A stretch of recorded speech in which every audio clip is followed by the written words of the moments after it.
Well, welcome to another episode of the Architecture of Reality series. Today, we're going to talk a little bit about Maximus the Confessor and his positive theological vision. He was most famous for standing against Monophysitism, the heresy that uh, Jesus was fully God, but he didn't have a human soul. In place of his soul, he had the Holy Spirit. He wasn't fully human. And Maximus successfully stood against that heresy. Was actually uh, he actually was martyred to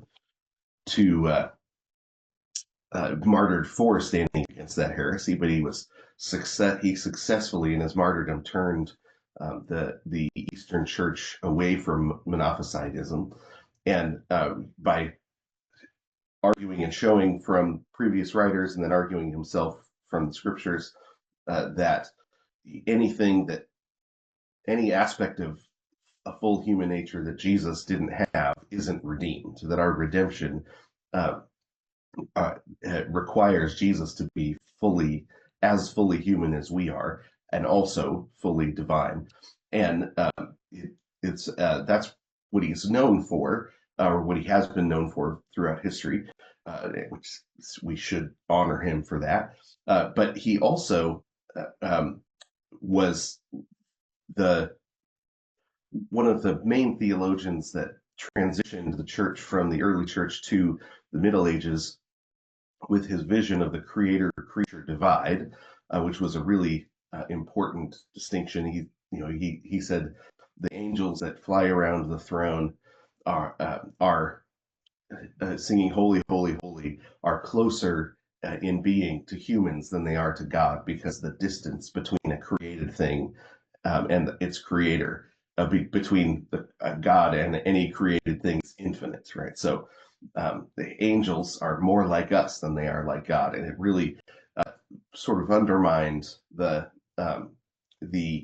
chain of being understanding of the ancient world, and that really didn't recover until the about 1500, the late 1400s. You start to see that great chain of being understanding creep back in through guys like the Florentine Pico and different people, and unfortunately, it found its way back.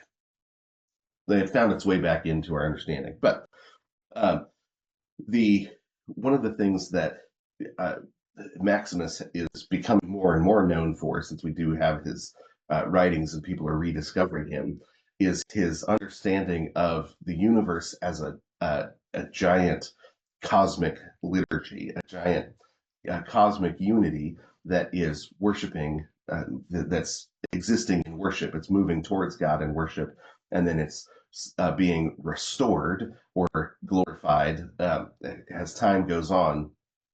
The longer the universe spends in worship, the more clearly it comes to reflect the Lord, and that the only place where the human and the divine touch is in Jesus. Or Jesus is fully God and fully man. Everything else is fully creation, is fully created. So it doesn't have it doesn't share in the being of God. It doesn't share in the substance, the essence of God, because it's a created thing, but it is transformed to be a better and better reflection of God, and that is what the dominion mandate is about: is to bring the creation to its intended end, so that the human race as a microcosm is a microcosm of the universe, is transformed in them. We as humans are transformed in ourselves as we come towards the Lord in worship, and then we're sent out into the world to transform the world so that it more fully and completely reflects God. And one of the things that is great about uh, this understanding is that the universe doesn't have to, you don't have to get it out of the way in order to see God, but that it is intended to be a reflection, one giant analogous reflection of the nature of God. And we're just as we take dominion of it and move it to what it's intended to be, that we'll see it reflecting God more and more and more, because our understanding will be improved as we move towards God in worship, as we become more who we're intended to be, and that we then go out and make the world into more of what it's intended to be.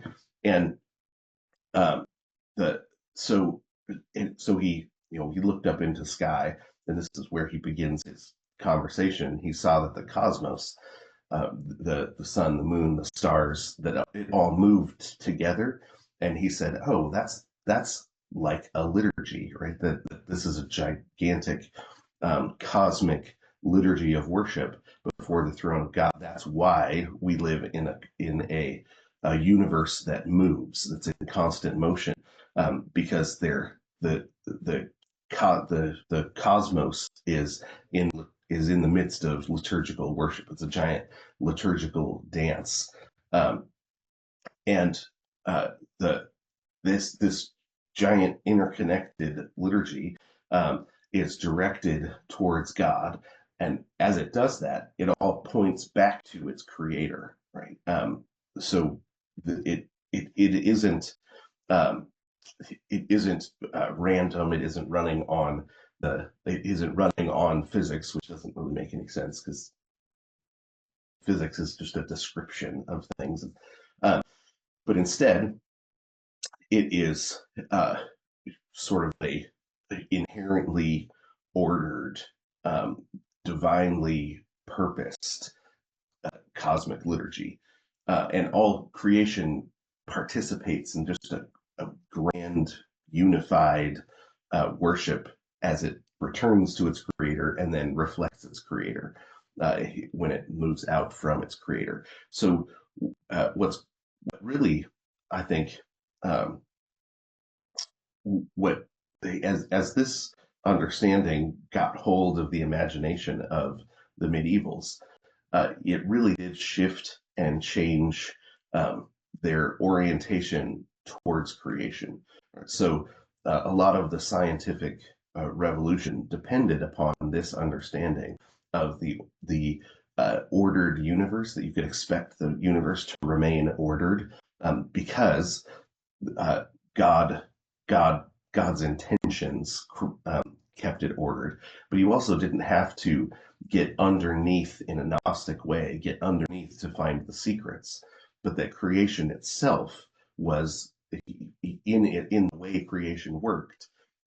In itself, it was a reflection of God. It wasn't hiding secrets underneath it. It itself was a reflection of God, and um, in a real sense, creation was a giant cathedral.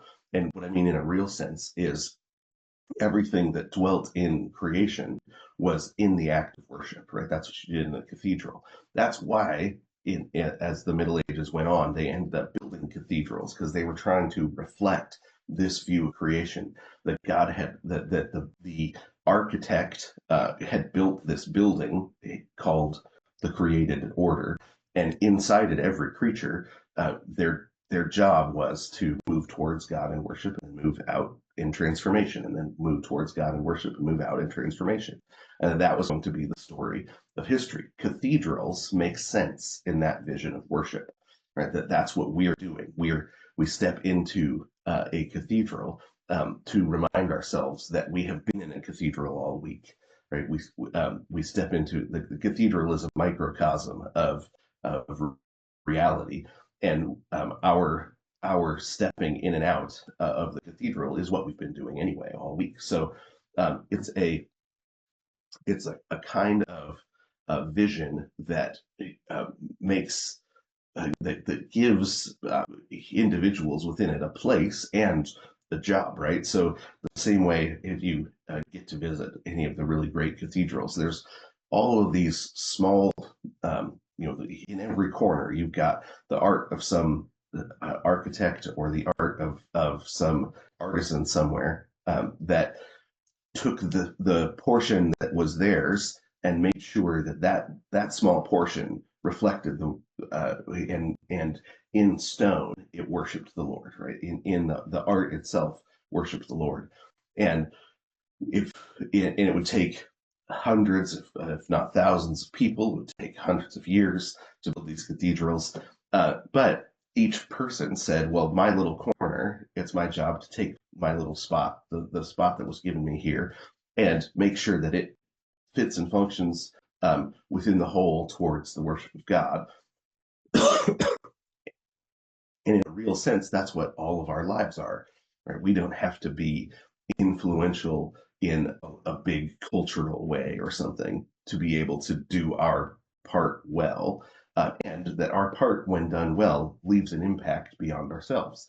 That's all we that's our job, right? That's what the Dominion Mandate is all about: is how do I take whatever portion of the world I've been assigned to by the Lord and do well here. It's a how do I've got my family, right? I've got my kids. I've got my spouse. How do I love them well? Become a part of the construction project on them. How do I build them up? Where they are a part of the edifice of the cathedral that God has built, and it's my job to build them up, to love them well, to be an active presence of the grace of God in their life, and that has long-term consequences. But it also is in the present. It makes you. It's what gives our own life meaning, right? It's not, you read something like the Iliad and you see that Achilles only thinks his life will have meaning if he's remembered after he dies and they sing his praises, right? If he's forgotten, then his life turned out to have no meaning. Well, in the Divine Liturgy, uh, the goal is not that our neighbors remember us or the people after us remember us, but that God is worshiped well in our lives, and he remembers that, right? He never forgets. So it shifts and it changes the meaning to live in this kind of universe versus another kind of maybe philosophical realist universe or something like that. So if you are interested in more of this, Hans Urs von Balthasar wrote a great book called Cosmic Liturgy. It's hefty. Balthasar is a German theologian who writes pretty hefty stuff, but it's well worth the time and just the joy I